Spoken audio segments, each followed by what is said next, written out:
선정적 홍보 논란으로 도청으로부터 배제된 업체가 회사 이름과 주소지를 바꿔가며 비슷한 사업을 계속 따내지 않았냐는 의혹 보도해드린 바 있는데요. 특히 모두 4개의 업체가 한 부동산 사무실에 주소지를 두고 집중적으로 계약을 체결했지만 전북도는 여전히 몰랐다는 입장만 반복하고 있습니다. 뒤늦게 온라인 홍보 계약 전반에 대한 조사가 시작됐습니다. 박혜진 기자가 취재했습니다.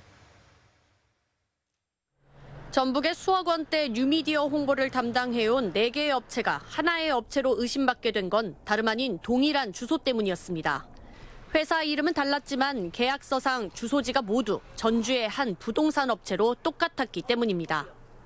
특히 이들 4개 업체 가운데 3개 업체는 특이하게도 건물주와 임대료 한 푼 없이 무상 임대차 계약을 맺는 등 특정 시기에 집중적으로 사업 등록이 이뤄졌습니다. 지난해 소유권을 이전한 새 상가주인조차 금시초문인 업체들로 결국 주소만 빌렸을 뿐 실제 운영은 하지 않은 것으로 확인됐습니다.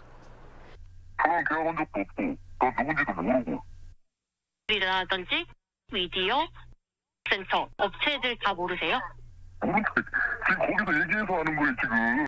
하지만 그동안 이들 업체들은 간판 하나 없이 해당 부동산 상가에서 사업을 영위하는 척 줄곧 전북자치도의 계약을 따왔습니다. 심지어 한 업체는 해당 부동산의 사업자 등록도 이전하지 않은 채 주소지를 부동산으로 기재해 계약을 맺기도 했습니다. 바로 아테마스터스 대회 홍보 영상으로 무리를 빚었던 문제 업체입니다. 그런 적이 없고요. 제가 지금 회의 중이어가지고 다시 전화드릴게요. 선정성 논란으로 인해 계약에서 배제된 C업체가 이후 일감을 따내기 위해 유령 회사들을 잇따라 세워 이득을 취한 것 아니냐는 주장에 무게가 실리고 있습니다. 실제 영업을 하느냐가 제일 관건이기 때문에 저희가 가서 그때 내부를 봤을 때도 영업을 할 수 있는 상황도 아니었고 사실상 유령 회사하고 페이퍼 컴퍼니의 어떤 가능성이 높다고 보고요. 하지만 전북자치도는 현장 확인을 하지 않아 이 같은 사실을 까맣게 몰랐다는 주장입니다. 현장 답사가 안 됐어요. 전화로 받고 그냥 한번 만나고 이런 부분들만 해서 하지만 일주일 만에 같은 주소지에 등록된 2개 업체가 각각 2천만 원짜리 계약을 잇따라 따낸 것까지 드러나면서 전북도가 정말 몰랐는지 의문이 계속되고 있습니다. 전북자치도는 의심업체뿐만 아니라 지난 3년간 맺은 도정 온라인 홍보 계약 30여 건을 전수조사하는 특별감사에 돌입했습니다.